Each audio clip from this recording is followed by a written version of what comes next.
Hello everyone, I'm Theo Eshart from Henry Stewart Events, and I'm delighted to welcome you to today's webinar sponsored by RiseTime. During the session, please send through your questions at any time using the questions box, which you can open by clicking on the question mark at the top of your GoToWebinar window. Also, a reminder that a recording of this session will be sent to you tomorrow, so you can view it again at any time. And now it's my great pleasure to pass you over to John Price, CMO at RiseTime. Thank you. Greetings and welcome everybody. We're glad that you could join us today. Our webinar today is entitled DAM Decisions for Organization-Wide Impact, Good or Great. I'll be moderating today's discussion and we want you to participate. So remember, you can always ask questions in the question panel and we'd like to get some of your input. In preparing for today, we found that most DAM systems are good, or at least good enough, and some are really great. But what is it that makes that difference? We're going to explore several questions and scenarios that we've prepared for our panel today, and we're going to discuss what good versus great looks like, some of the decisions that can help you get to great. And for all the people who registered for the webinar, we have your email, and we'll send you a summary of our good versus great discussion. But first, let's meet our panel of experts. They have all been in the DAM industry since the early days. They all started back in the first generation of DAM 1.0. So I'm going to ask each of them to introduce themselves and answer this question so we can find out a little bit about them. What's one DAM mistake you made early on that you'd never make again? And we're going to start with my colleague, John Florence, to answer the question and introduce himself to us. Go ahead, John. I'm John Florence. I'm a content strategist at RiseTime. I've been at RiseTime a little over 10 years. I've been in the DAM space, going on 18 years, I think. And the one mistake that I probably made in the beginning was I had this impression that a good metadata schema would solve all our workflow problems. All right, Jennifer, let's go to you. Thanks, John. I'm Jennifer Flomer, founder and CEO of Peru. We're an information management services firm specializing in digital asset management. And we work with enterprise organizations across media, technology, consumer products, nonprofits, performing arts. I come from a library and information science background, so that shapes how I approach this work as an information discipline.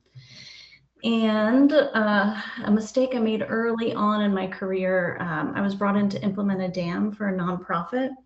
And we had a strong executive buy-in at the start.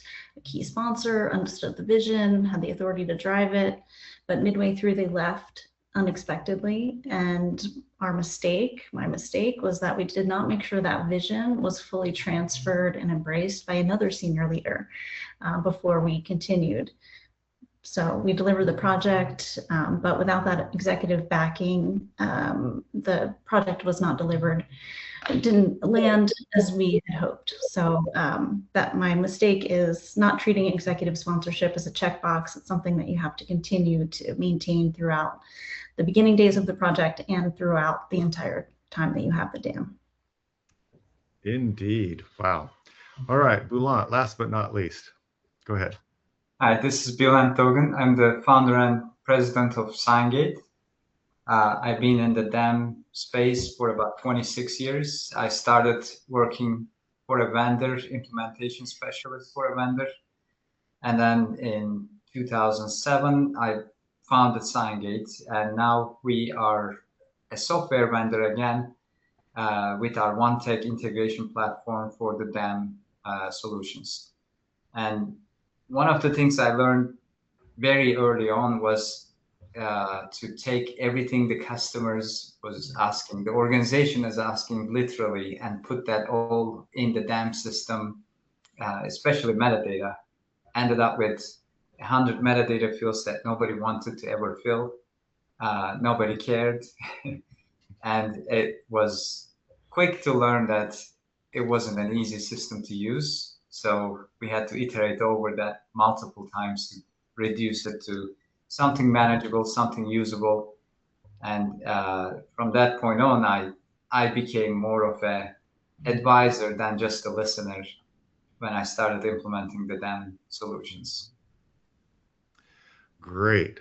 Well, as you can see, our panelists are experts in a lot of things having to do with dam, and we're going to touch on a lot of things that they've already had to struggle through once or twice. Our first topic is going to be about adoption, and we're going to start with Jennifer. So imagine that you're finally getting your new dam system. You planned it for months. There's lots of excitement in the organization before the go live date. And now, months later, despite all your efforts to onboard and train the users, making all the workflows perfect, you're not getting this shiny dam to be used like you expected it to be used. The excitement is gone. Users are bypassing the dam and going back to the old ways of doing things. So Jennifer, what's going on? What do you do to get people to use the dam as designed? How do you get the dam from good or just good enough to great in dealing with dam adoption? Yeah, so kind of a two-pronged answer here. I'd say a good response to that problem is to look at training, maybe improve the UX, add some leadership or sponsorship or stakeholder messaging, get the word out more about the dam, kind of come together around, what problems it's solving. That'll help for sure, but users will still find workarounds if the underlying problem isn't fixed. My thought is that a great response starts by asking where in the workflow the friction actually lives. So why aren't users using it? Is it search? Is it uploads, approvals? Where's the breakdown in the workflow? The problem, a bypass problem, is usually a symptom of something larger, like the dam was implemented as a standalone piece rather than a connective tissue. So we don't want to force compliance because that's not going to work, but we want to redesign the workflow so that using the dam is a natural part of their workflow. It's a path of least resistance. I would also say underneath all this, there's probably a governance gap, maybe no one whose job it is to make sure the dam actually works for the whole organization and grows alongside of it, because these things can change over time. So also having that accountability piece. Fixing the workflow design, establishing ownership, and then the adoption should flow naturally from there. So for any of the panelists out there, what does it take to really get to a great dam then? You kind of have all the stuff that's going on to keep it good, and you organize all of these things. What are some of the decisions that the dam leaders can make to really move it on to good? Go ahead, John. One thing kind of adding to what Jennifer said, when I'm in an implementation, usually near the second half or near the end of the implementation, particularly around the topic of adoption, it really comes down to asking a kind of a simple question of the people that this is going to affect. Is it going to make their life easier or harder? And if it's going to make their work more difficult, like add additional fields, additional steps, upload, downloads, maybe check-in, checkouts, then, from our perspective as the implementers, I feel like it's incumbent on us to explain the larger benefit of this additional work we're asking them to do. And I see a lot of dam implementations that have failed, where if people just understood the importance of what we were asking them to do, they would most likely say yes and,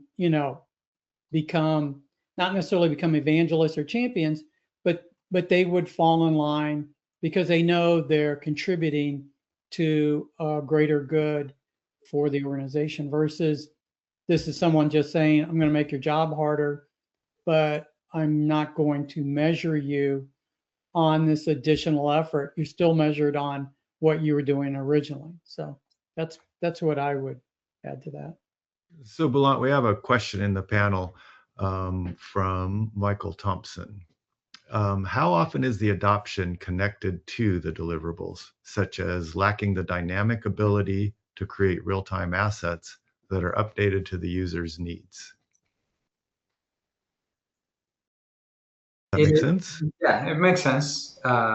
It is time to time connected to the deliveries, but I think adoption is more about the, like in this example, lacking the dynamic ability to create real-time assets. You were doing that before, and you can potentially continue to do that before, but you can still use the DAM for other purposes. That might be your source of truth for all your digital assets. It can still be a good DAM for you.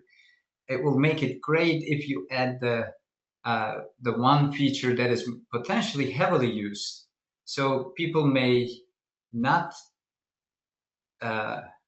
adapt, I would call it that way, but they might still, unless that's kind of their main purpose of using the DAM. But it's not the deliverables. I wouldn't call it. I would again answer as it depends. If delivering content is the main purpose of DAM, it is usually, but delivering in an automated way, in a dynamic ability, in that case, you will say, yeah, go ahead and make sure you add that feature in. Otherwise, your users will never use the system, because that's the only purpose of the DAM in that organization, potentially, especially for e-commerce distribution type of scenarios. I see that a lot with product images just getting into the system. And then from that point on, people use it just to publish them to e-commerce, all automated. The DAM is simply a vehicle to get the content out to those channels. I would look at it by saying that the process should be looked at end to end to figure out why is the adoption missing, because you may see the problem at the beginning of the process or at the end of the process. Again, you have to look at the overall picture. I think that's what both Jennifer and John also mentioned. When we started looking at some of the issues with DAM and some of the problems that people are always reporting, adoption always ended up being pretty much number one on the list in a lot of the research that I did. So Jennifer, just following up a little bit with what Belant and John were saying, there's lots of features that these DAMs will put into their systems and stuff. How do you balance with the people who are going to be using it? How do you balance those must-have features versus the nice-to-have? Well, it kind of goes back to what Belant was just saying about evaluating their workflow end to end and kind of seeing where can this actually save you time? Where can it actually improve what you're doing versus where it's just kind of an extra feature that's nice, which DAMs have a lot of. So yeah, it's just kind of looking at the workflow and really evaluating, what does make the work easier, what makes it flow more easily, and those are kind of the ones that would be prioritized. Well, that's a nice segue to our next topic, which is going to be talking about workflow. And most of these topics are very interconnected; they're tied to each other. But in our workflow, in the scenario, a key aspect in DAM is, of course, workflow. So why is workflow so critical for DAM? And what are the characteristics that you think should be considered to make a DAM workflow great? We'll go to John to see what he had to start us off in this discussion. Okay. I'm going to do my good first, and then I'll let the other two answer, and then I'm going to come back with my great, because I think it's great. My answer will be, so to speak. To talk like Yoda. So workflow is critical because, in the most fundamental sense, a decent DAM accounts for the 3 steps, right? Create, manage, and distribute assets. It doesn't mean it does all those, but it at least has accommodation for that. So from a workflow perspective, you have assets coming in, assets have kind of a shelf life, so to speak, within the dam, and then assets get retired or expired, whatever. So there's the aspect of asset life cycle. There's the aspect of taking things from, say, review all the way to approval, and then to end of life. A lot of organizations use kind of a publishing metaphor or an education metaphor, like it's not the most current, but maybe it is still used and then expires later. Those are all really important to account for. You know, that I always describe workflow as kind of the organization with the concept of time in it. You know, how's it go from front to back? So to me, all those aspects of asset lifecycle, chain of custody on who owns it, who's controlling it, those things should always be accounted for in a good dam implementation.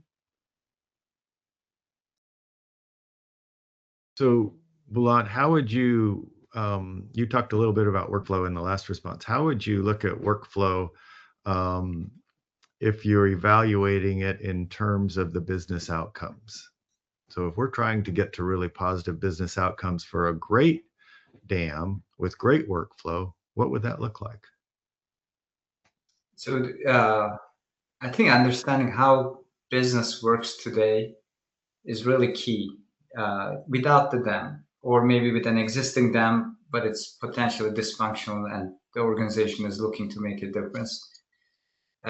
Understanding the workflow end to end and putting the perspective of that asset lifecycle, always keeping that as kind of your guidance to remind yourself what happens to the asset at this point in the workflow. Where are we in terms of the asset's lifecycle in this workflow? If you think about all those, then you look at the overall goal, business goal. Is it speed to market potentially? Is it ease of finding content? That might be another one. Or is it serving your stakeholders with being able to fully expose, for example, in a museum scenario, there is no speed to market, but there is a well-defined collection of content that you can expose to your users. So all of those require you to look at your workflows to see, are you achieving that business outcome at the very end? And you look at all the asset lifecycle processes to determine if every piece of that workflow is frictionless and also allowing you to do your job optimally to get you to that main goal. Forgetting about the goal, focusing on, I sometimes call it the theoretical aspects of dam, which is like having that 100 metadata fields in there that I mentioned, my biggest mistake. That will take you away from the goal, and that will also create a lot of friction. So it's keeping the goal in your focus, and then making sure you're streamlining your workflows is really the key. So Jennifer, one of the things in workflow that always, certainly in a marketing organization or in a marketing-led organization, the goalposts are always moving. You know, we talked about what the outcomes are, but with constantly moving goalposts, how do you adapt your workflow, and how do you get users to adopt in the new workflow? Kind of touching on the last question, but adapting to the new workflows is just as important. So what do you recommend on that? Well, it's part of it, our very core, I think I mentioned this earlier, is kind of having that, it comes down to governance and accountability, and ensuring that there's someone who's kind of looking at these things and seeing when workflows are shifting and changing, and where the workflows need to adapt or change, or where the dam needs to adjust, or kind of where it comes into the picture. So I think part of this is people driven, and that you have someone that's kind of has their eyes on these things and kind of understands or is talking with these users and the creatives and all the teams that are using the system to understand where things are changing, and then, you know, where things can be modified. All right. Well, does anybody else do you have something more to add, John? Yeah, just one kind of last thing that I usually point out in my sessions, like at Henry Stewart, and I think it's important. You know, we the people here on this panel, we like to talk about organizational objectives, goals, things like that, speeding up the process, productivity, efficiency. I learned a long time ago from the finance organization at places that I've worked that what's really important, at least on the commercial side, is shareholder value. You know, what drives profitability of the company? Those are usually defined by the objectives. So when you talk about workflow, there are things that make you more efficient, more productive, higher quality. Those are cost factors that are important. But really, if you want to excel, you got to look at the things that drive the organization forward, whether it's profitability, you know, shareholder value, things like that. If you're a museum, you know, it's how soon can you get a new program launched?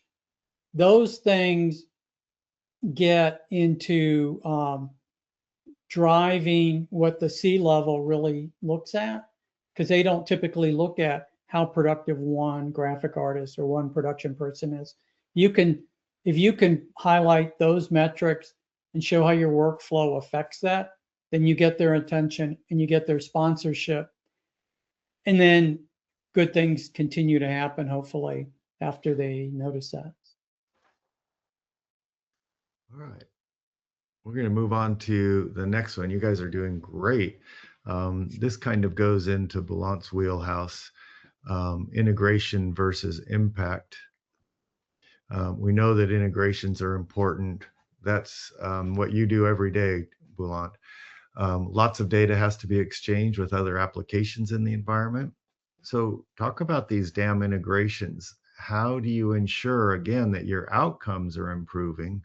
And what are administrators, what are people missing in the good versus great? How do you move from that good to a truly great dam system? I think this still points to what John just said in terms of keeping that focus, keeping that vision of what is most important for your shareholders or constituents, so all those type of end customer for your whole organization, not just for the dam users, but for the whole organization. Integrations are always thrown in immediately by saying that, oh, we integrate with everything, we need to integrate with this and that. You need to put together a very good ROI case for each integration. You need to determine what will give you or find the lowest hanging fruit for your integrations that will give you the most value, that will get you to that goal closest. Sometimes that is just for most users in a CPG or manufacturing type of environment, they'll be delivery focused, right? We talked about that. And integration will mean getting your content out to a product information management system or a syndication solution. But then people always lose the sight that bringing product data back into the dam can be very valuable, but because they focus on with one department potentially pushing a lot, they say that I just want my assets in the PIM, product information management system, so they are on my digital shelf or on Amazon, so I can sell these faster. You should also think about easy gains that you can also get with those type of integrations by saying that, what if my 50 data fields from the PIM or whatever is the most important can also travel back into the DAM and enrich all my assets. So now this will help not only the delivery side, but also for people to find exactly what they are looking for in the DAM with all those enriched assets, but minimize that friction of getting all that metadata into the system. It will allow people just to drop the content easily into the DAM and get a full view of the content. So integrations should be looked at with a wider perspective, but still keeping that focus on what needs to be delivered. So that example of good versus great, to me, good is getting the assets out to a PIM system or your website, if you're a museum, to get it on your website, but then getting all that metadata back in from a collection management system, from a PIM system into the DAM, and enrich the DAM so that people will be adapting the system a lot faster. This all ties into each other. It will make your system great, right? It will be a place where everybody wants to go. Everybody wants to search on, all the details about products and find exactly what they are looking for very quickly. That will make it a great DAM, and we'll continue to keep the DAM up to date with all the integration, automation built into the system.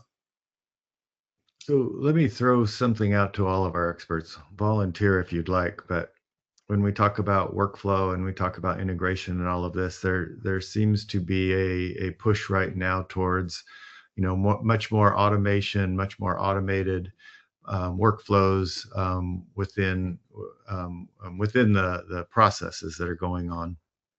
And you can't have a webinar without mentioning AI. So I'm going to shift this to AI. So if you had a choice and you're working on designing a dam, and you've been working on all these automated workflows, how would you see the AI moving from automated to autonomous, where you have those autonomous workflows now that AI is talking about doing and all of that?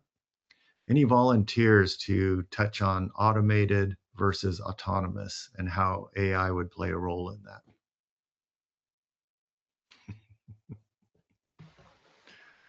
I can start. Maybe you guys can add more to this. But AI being autonomous sounds pretty dangerous nowadays, right?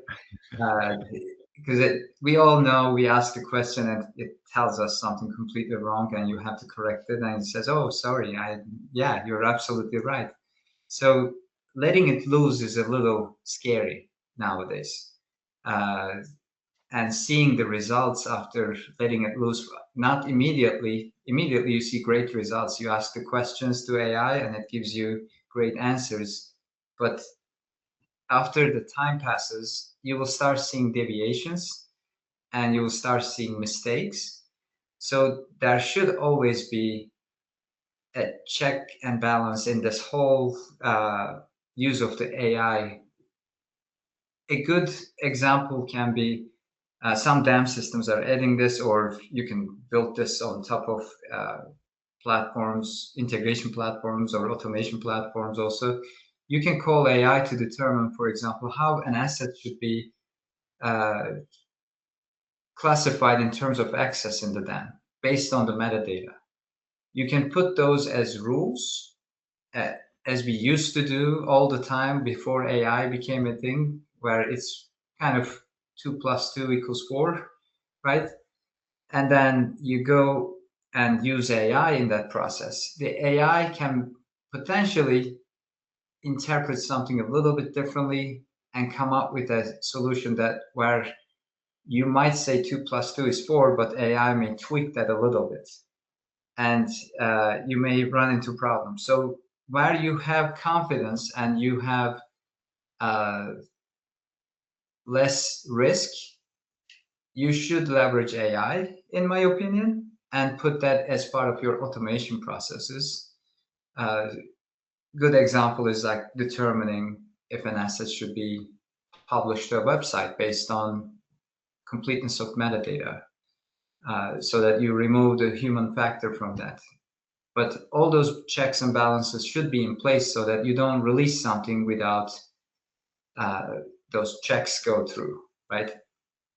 So it needs to be well thought and designed, but it can be slowly incorporated into some of the workflows where there is less risk of exposing something that can be a little bit dangerous.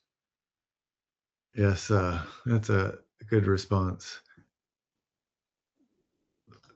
Oh, sorry, John, go ahead real quick. Yeah, just maybe following up on what Belant said, I'll use a CPG example. Also, when we do implementations in the last couple of years, question always comes up. We have all this legacy content. Can we just dump it in the dam and let AI loose on it, and it'll organize it and everything will be structured?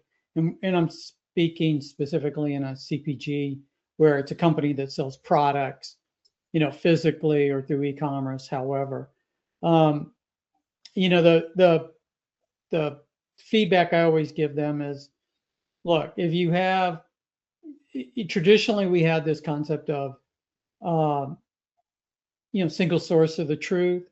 I try not to say that anymore. I hope my peers here don't say it that often either, but it just creeps into the conversation. What I have come to appreciate more is that we have all these systems. I think in CPG, a big one that Belant and I worked on, I think there were 7 different systems that were talking to each other in some capacity. So it starts to, from an information perspective, these really look like more authoritative repositories. The problem is if each one of those repositories can't be trusted 100%, then AI has no chance of coming up with correct answers consistently over time if the sources have some ambiguity in them. So the example I would give is if I'm a social media person and I want to drop something in a social channel quickly, and I need a product image in a product image and a lifestyle image, and it needs to be appropriate for social media, then I definitely don't want it to come back with the 4-color processed version off the packaging flat that is going to look horrible, right? I wanted to come back with the appropriate thing. Well, that means in my DAM, potentially my PIM, and all these other systems, all that stuff has to be cataloged correctly. Metadata has to be accurate. The metadata schemas have to be well thought out to give AI a chance of helping us do the multiple things that we don't even anticipate that the business will need in the future. So Jennifer, John kind of touched on our next topic that we're going to get into about metadata, and at the core of everything is the metadata. Who are a couple of questions in this journey from good to great? Who should be owning the metadata? How do you design that metadata? And do you describe everything in the metadata or just what's needed?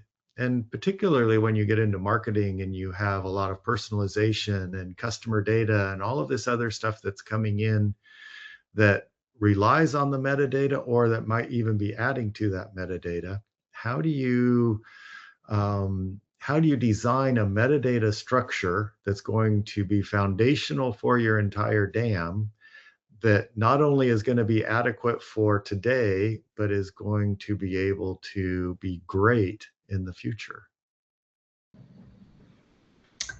Well, there was a lot of questions there. I'm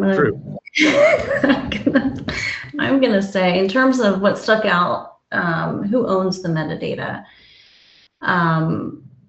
This could be many different teams depending on what they're working on.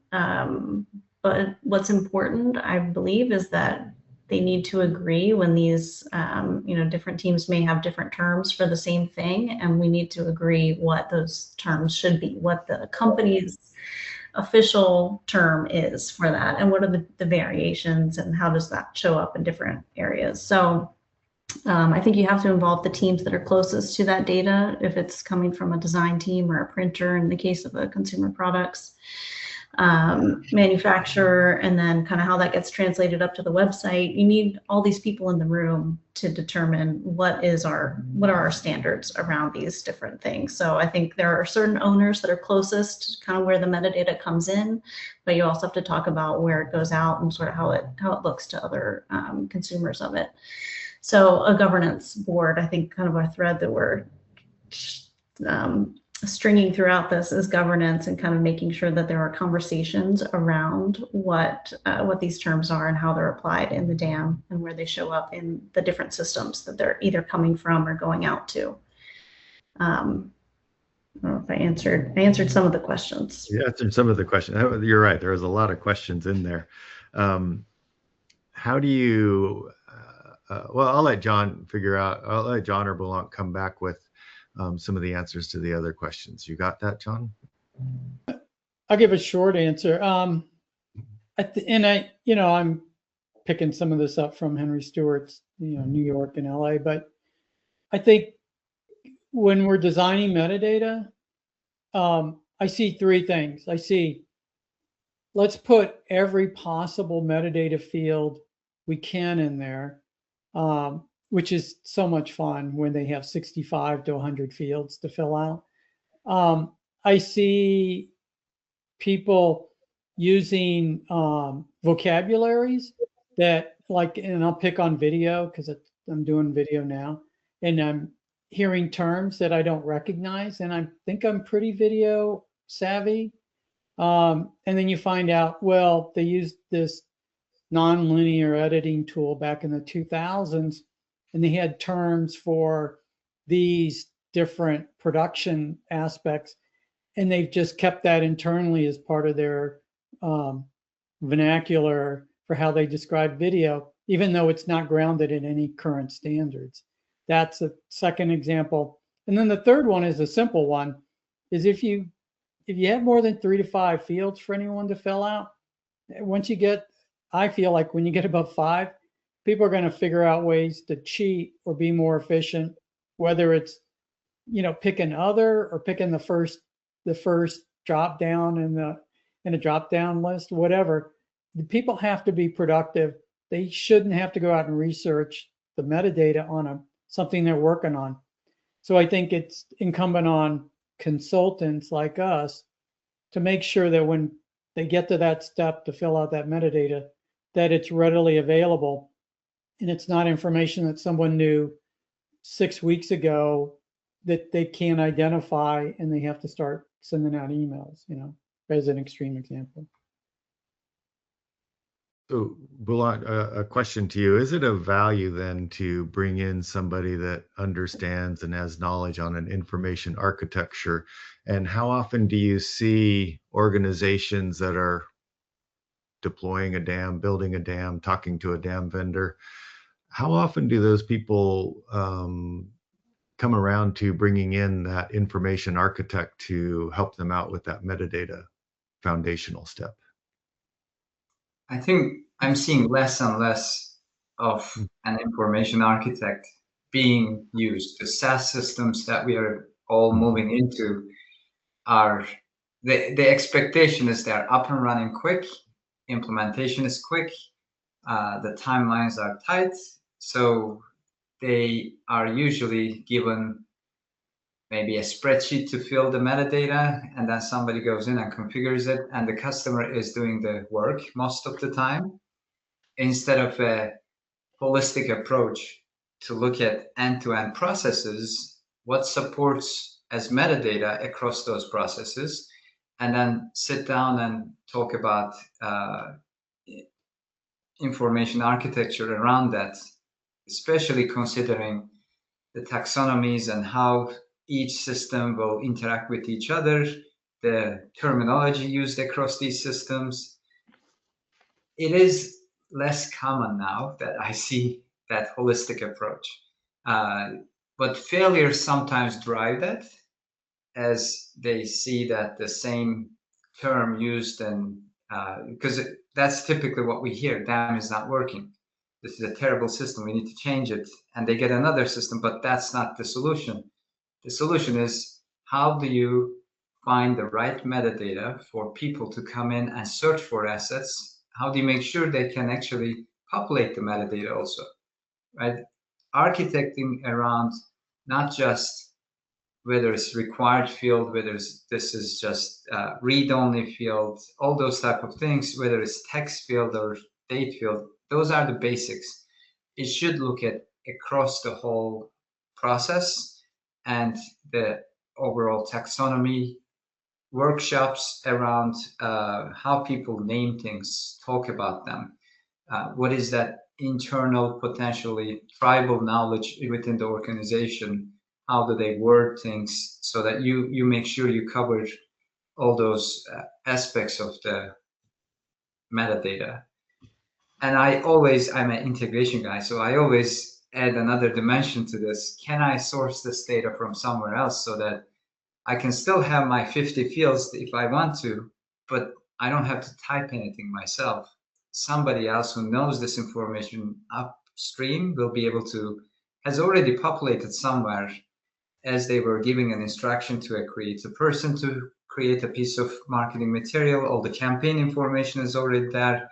Why not source it from there, integrate into my workflow tool, or integrate into my product management tool to pull all of that information in?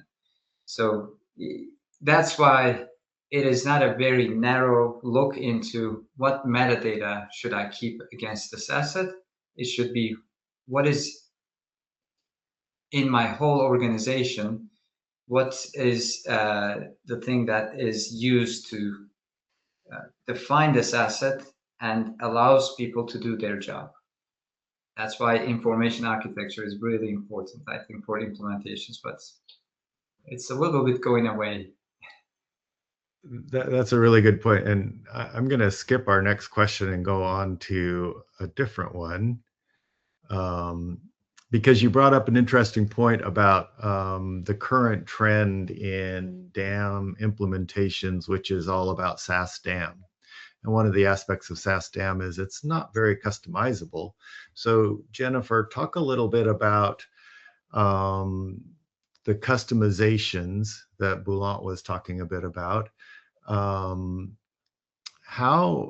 does a DAM that is already predefined, pre-configured, very SaaSy, how does that work if you're going from good to great?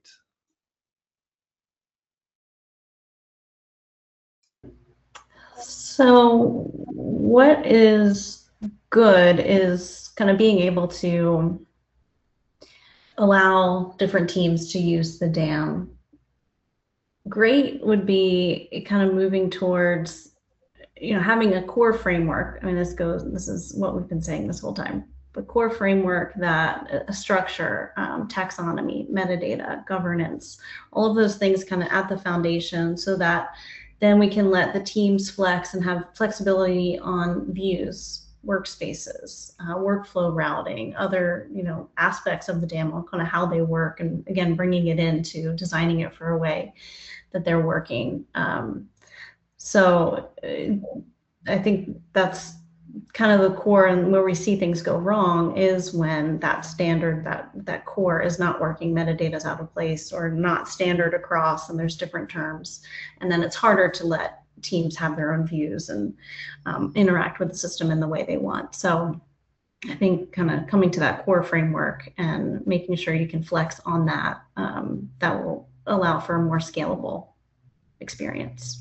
So how do you get, that's a great point on the core framework. Everybody wants to have a good, strong foundation, but how do you get that core framework to work in a situation that Bulent was talking about, where you just want to get a SaaS DAM, you want to get it in there, you want to get it implemented quickly.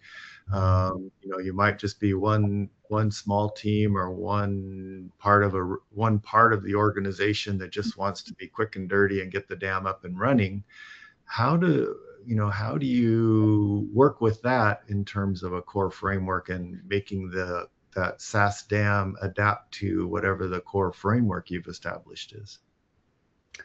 You have to figure out what the commonalities are and where you can make some adjustments. I mean, I had a recent example with a client where they had a dam for many years. A few different teams were using it, and it was increasingly harder and harder to use. And they had more teams that wanted to come in and kind of have their own views of the system and their assets. What we found was that the metadata wasn't consistent across, how people were tagging different assets. They were also allowed to make their own entries into the metadata, which just had sprawl. There was no definitions, and so we audited everyone. We kind of talked to all the users, the people that were uploading content, the people who were searching for content, and understood, what do you call this thing? What are you looking for when you're searching? What are those terms that you're using? And then we were able to take those specific metadata fields and streamline them and roll out a new updated version of those, so that we kind of started with a little bit of a framework to help. And now there's more to do, but kind of finding where you can have those conversations and make some standardization and some that framework work for you. That's kind of the starting place. And it starts with kind of understanding, again, where people need to work, how they're working, and what'll make their workflow simpler. So just kind of piecing that out where you can. It's already been done.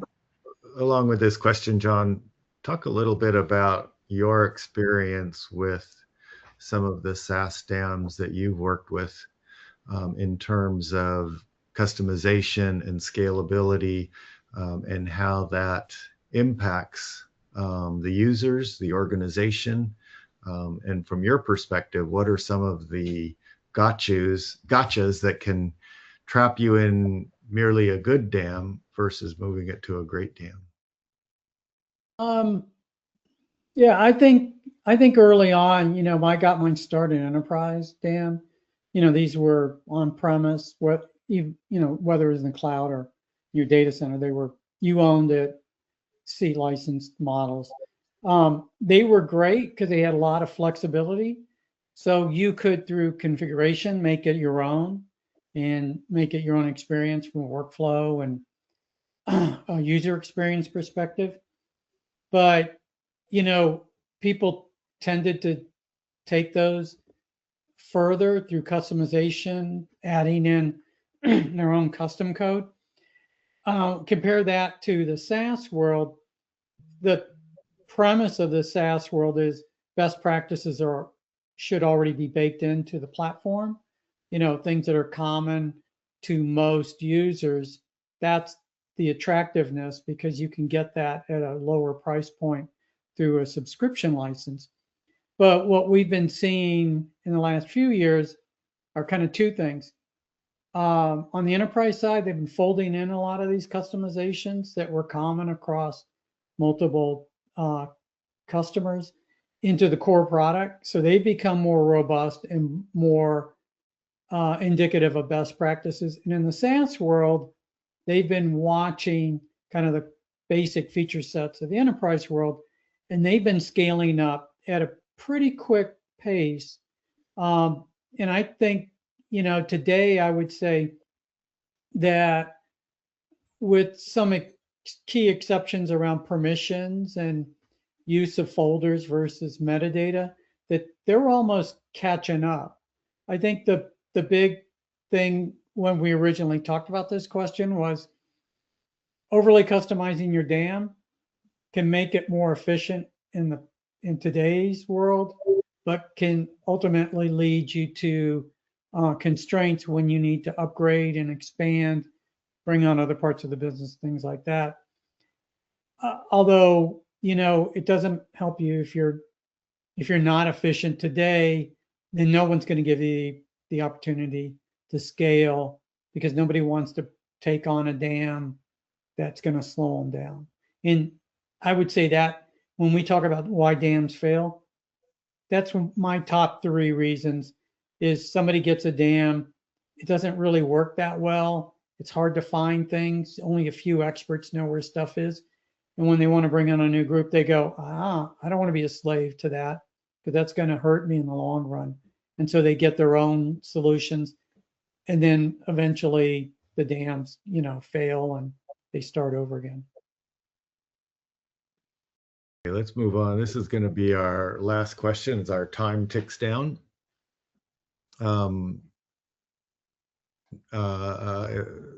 Just to discuss a little bit about managing assets in the context of the content lifecycle and the content supply chain. So how do you get to a point where you can effectively store your assets? And how does that play a role throughout that end-to-end chain that we've talked a little bit about? Let's start with Bulent on this one and see if he has some insight between managing assets for the content lifecycle and managing assets for the content supply chain. Mm-hmm. So most good dams, we will say that the people are managing their assets and they focus on the content lifecycle more than anything else. And then the great dams start looking at end-to-end all the processes and trying to incorporate that to build the content supply chain around the dam.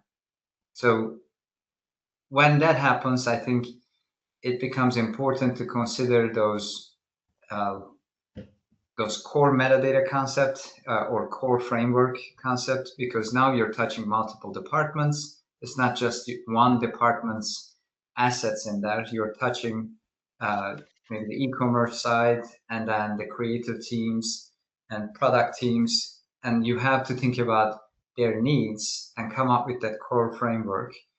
And then hopefully your dam is sophisticated enough to give different perspectives to different groups within the enterprise, so that you can take the dam from just being a small repository to an end-to-end content supply chain workhorse, right? Being in the middle. Again, I will throw in integrations, automations that will also always be part of this, so that your dam is not an island. It is now connected with lots of bridges into adjacent systems. We always talk about Adobe Creative Suite integrations. That is now the basic dam feature, right? Everybody has that. And that type of integrations is nice to have, but I've seen less and less that people are using those. They are handling that work outside of the dam and then eventually bringing that into the dam. That's more of what people are seeing, because there's a lot of friction that happens when creative people are touching the dam and they say, I don't want to change how I work. I just want to push over that. So if you can streamline that work also, you will get to that full content lifecycle. It will be a great dam. But you do need to consider, are you making this harder for your creative people to create content and focus on the creative work rather than forcing them to work with the dam and eventually abandoning it because you just made it too hard for them. That's what I can say for now. Maybe because of the time, I'll give others a chance also. Jennifer, are you ready to speak to it? Sure. I mean, I'll just say, yes to everything Bulent said, and also that companies have to start somewhere. So a lot of times they are starting in that good place, which is a final content resting place, for their final content.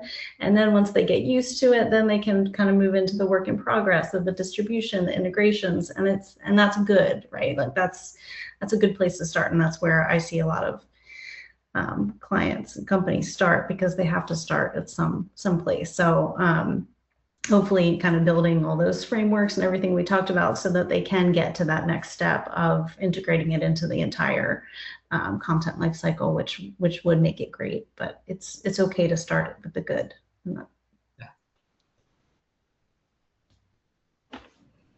All All right, we're gonna try to wrap up here. We've got about 5 minutes left.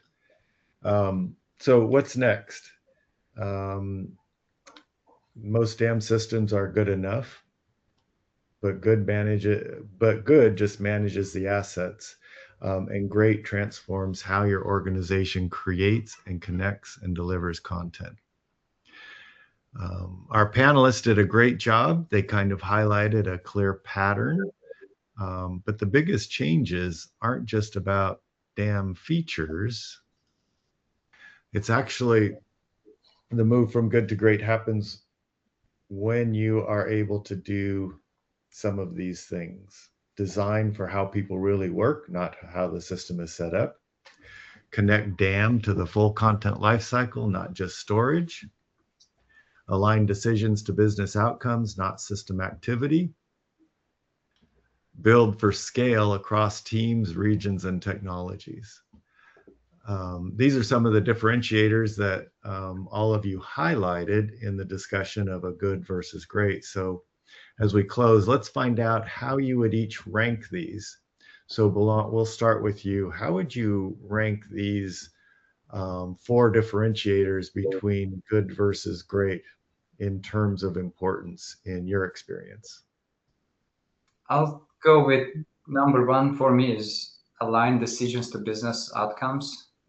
Otherwise, you eventually lose support behind your behind the system and behind the whole initiative of the dam.